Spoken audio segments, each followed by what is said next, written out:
BJP के पूर्व महासचिव Ram Madhav Chhattisgarh young thinkers forum के कार्यक्रम में रायपुर पहुंचे। यहां उनकी book because India comes first पर परिचर्चा हुई। राम माधव ने किसानों के आंदोलन पर कहा कि इस आंदोलन से पूरा देश नहीं जुड़ा है। राम मंदिर चंदे मामले पर कांग्रेस के आरोपों का जवाब देते हुए राम माधव ने कहा कि देश कांग्रेस से हिसाब ले रहा है और आगे भी लेगा। उन्होंने कहा कि राम मंदिर चंदे के एक एक रुपए का हिसाब है। राम माधव से बातचीत की हमारे संवाददाता सौरभ सिंह परिहार ने। किसान और केंद्र सरकार दोनों की बीच अभी टकराव की स्थिति देखने को मिल रही है। कई दौर की बैठकें शुरू हो चुकी है। सुप्रीम कोर्ट ने समिति बनाने के निर्देश भी दे दिए हैं, लेकिन कहीं ना कहीं समिति को मानने को स्वीकार नहीं है किसान जो है। क्या कहेंगे इस पर? नहीं, मैं दोष तो पूरे किसान वर्ग को बिल्कुल नहीं देता। जो लोग ये जो आंदोलन का नेतृत्व इस समय कर रहे हैं वे एकदम एक जिद के आधार पर अपना ही बात को सरकार माने इस प्रकार का रवैया लेकर जा रहे हैं। ये बहुत दुर्भाग्यपूर्ण भी है, ये गलत भी है। सुप्रीम कोर्ट ने सबकी बात सुनी, एक कमेटी का गठन भी किया था, वो भी मानने को ये तथाकथित जो आंदोलन के नेता है वो भी मानने को तैयार नहीं हो रहे हैं।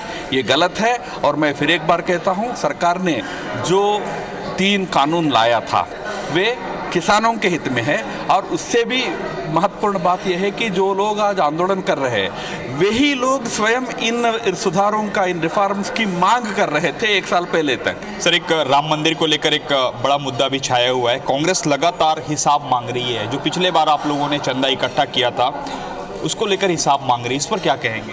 नहीं, तो पूरे देश ने कांग्रेस से हिसाब बहुत कुछ लेना था, लिया है, आगे भी लेता रहेगा। जहाँ तक राम मंदिर का आंदोलन का प्रश्न है उसका एक एक पैसा का हिसाब बिल्कुल सार्वजनिक जो सरकारी जो एजेंसियाँ हैं उनके सामने है। ये सरकार ये ट्रस्ट है, सरकार के सामने रजिस्टर्ड ट्रस्ट है।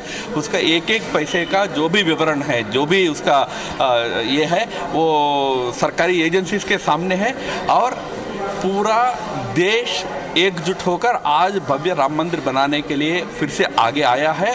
एक बहुत बड़ा निधि संकलन का कार्य फिर से देश भर में चल रहा है। उसमें करोड़ों की संख्या में देश के लोग उस राम मंदिर निर्माण के लिए फिर से आर्थिक रूप से सहयोग देने के लिए आगे आया है। देश में किसी को भी इस संस्था को चलाने वाले जो विश्व हिंदू परिषद हो और राम जन्मभूमि न्यास हो, आज जो न्यास बनी है, मंदिर न्यास बनी है, वो न्यास के लोग जो है उन पर कोई अविश्वास नहीं है।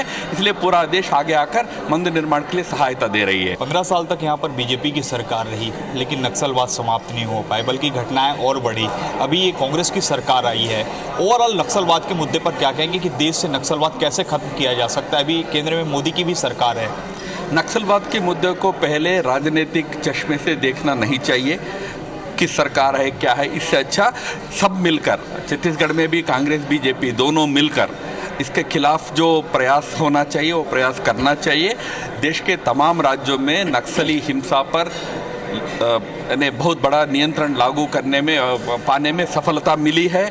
उसमें कांग्रेस के भी सरकार थे, कम्युनिस्टों के भी सरकार थे।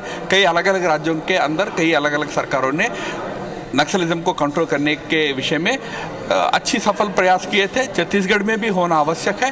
काफ़ी हद तक केंद्र सरकार भी और राज्य सरकार भी मिलकर पिछले वर्षों में प्रयास करके काफ़ी नियंत्रण करने में सफल हुए हैं। मैं मानता हूं कि वर्तमान सरकार पिछले सरकारों का अनुभव के आधार पर आगे जाकर ये पूरी समस्या से छत्तीसगढ़ की जनता को, विशेषकर जो बस्तर दंतेवाड़ा के जो हमारे वनवासी भाई हैं, उनको इस नक्सली चंगुल से मुक्त कराने का विशेष प्रयास करेगा।